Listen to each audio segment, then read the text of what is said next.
On the phone with us now is Mr. Stephen Waguespack. He is the president and CEO of the Louisiana Association of Business and Industry. Hey, Mr. Steve, how are you this morning? Thanks for taking time. Good morning, guys. Appreciate you having me on. I want to start with Smoothie King down in, well, I guess they're in Metairie now. They were in Covington.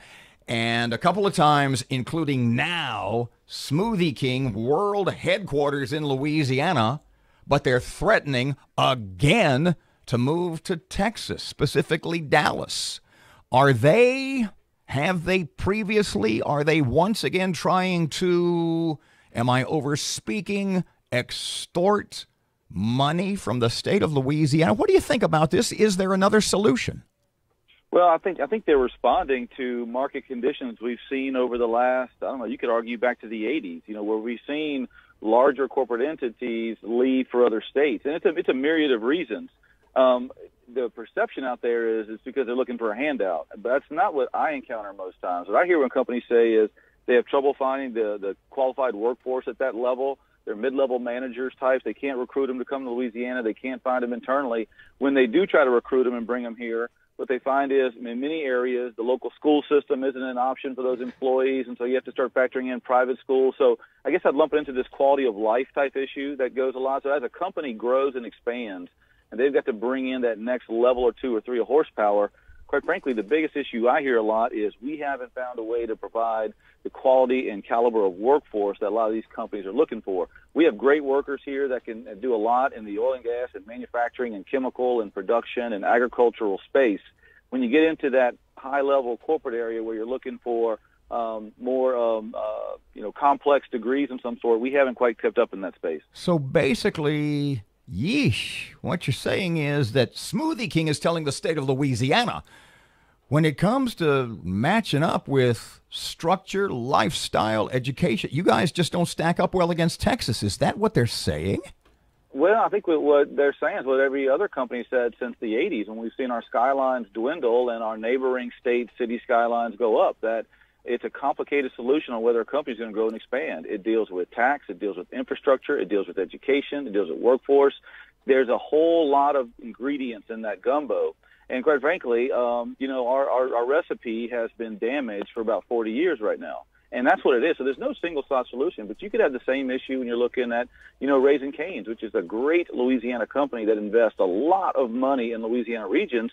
But, their corporate headquarters has moved to Dallas in the last couple of years. Mm-hmm. Albemarle, which is in Baton Rouge, they've moved to Charlotte. They had trouble recruiting candidates to come in and work here and expand here. So, look, there's nothing that we're proud of, but we have to really understand the issue. There's a perception that handouts are what encourage corporations to move to a place. I find that is usually a very minor piece of an economic deal. Usually it is as they try to build out their workforce and their infrastructure and the tax code that they have and the quality of life that their people ask for. That's where they say that we're falling short against other states. That's a tough reality to face, but that's what we're hearing. Stephen Waguespack with Louisiana Association of Business and Industry. Let's talk taxes. Federal lawmakers, the Senate and the Republicans, working on a tax plan that would lower the business tax rate from 35% to as low as 20%. You are in the trenches. What does this mean for businesses, expansion, and jobs in Louisiana? Right now you have the House and the Senate who have a little different version of how they're looking at several of these deductions. And so, over the next 2 weeks, we expect a final conference committee report to come out and hopefully be passed. The president and the leaders in Congress have both said by December 22nd they want this done. On the manufacturing front, which I guess is the ones that we are hearing the most on the federal tax reform at this point in time, how you apply certain credits to that. The Senate has an alternative minimum tax component to that where you couldn't apply your research and development credits and things like that. So that disincentivizes you to bring in certain new R&D type expenditures here. They're worried about that component. The House has said they want to take that out. If they clean up a good amount of that, I think you will see a immediate benefit from a national perspective, that you will see some of this out-migration of corporate investment we've seen over the years come back to American shores. So that's a good thing. On the Louisiana front, most of the companies we talk to their LLCs, their S corps, their Louisiana homegrown companies. Those are the folks that they're saying, okay, but what about us? How do we benefit from that? And so we have to look at that pass-through provision. They're still debating the final language of how they're going to treat pass-through income. Those are those companies that you're more familiar with in Louisiana, who they're a business, but they file through the personal income tax code. How do you treat that personal pass-through income?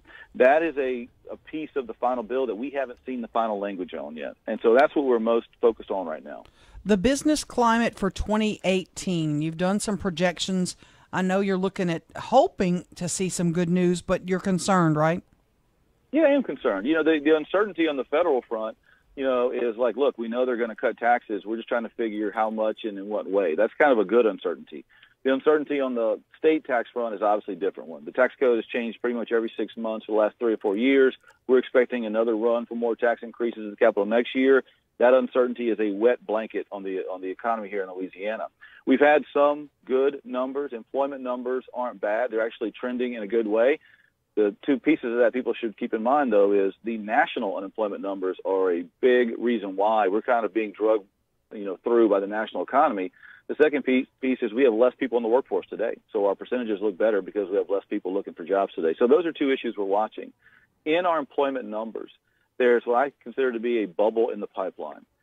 We have the construction industry that is really a big piece of our job number growth, and that is because we've got some of these big mega projects that have come in.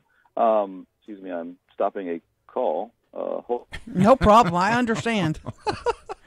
It's probably one of our Keel listeners who's trying to ask you a question. Or the governor, who knows? Yeah, it could be the governor. Yeah. Stephen, let me ask you this. Hello? You still there? Hey, it's us. I'm sorry, I had a call come in and knocked me off. I apologize. The last thing on the construction front, we have a lot of construction jobs that are being busy right now in Louisiana because these big mega projects, there's not many in the pipeline. So after we finish some of these, we're worried these construction workers are going to migrate to other states. One real quick last thing. Locally, we've got, the Elio Motors. We've got lots of things in our community that have kind of been stagnant.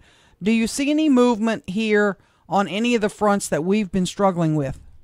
Well, in the last couple of months, Shreveport has seen losses as the state's gone up. Shreveport has seen some losses, and so we are worried about that. There seems to be some life coming back in that Haynesville production, so we're hopeful that can kind of come in and bring some momentum there.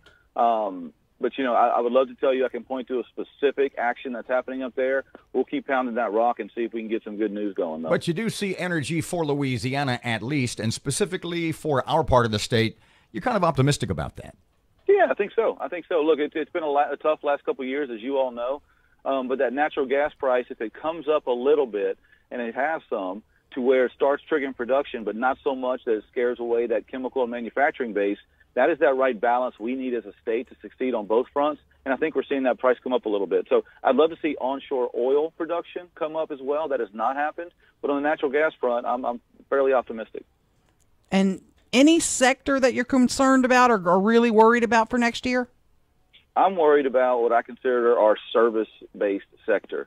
Our restaurants, our caterers, our supply companies. If you go to certain parts of our states, those are the companies that hold inventory. They service other companies. Those are the ones that have really been the backbone of the Louisiana wealth over the years. As we've lost some of these bigger investments and as we see less incoming investment from other states, there's less for those entities to service. And so that's what I'm worried about. The big boys, at the end of the day, they're going to find a way to be okay. It's that service-based economy that has really been the backbone of what we've tried to produce over the last several decades. Those are the guys I'm most worried about, and that's what we have to watch closer than ever.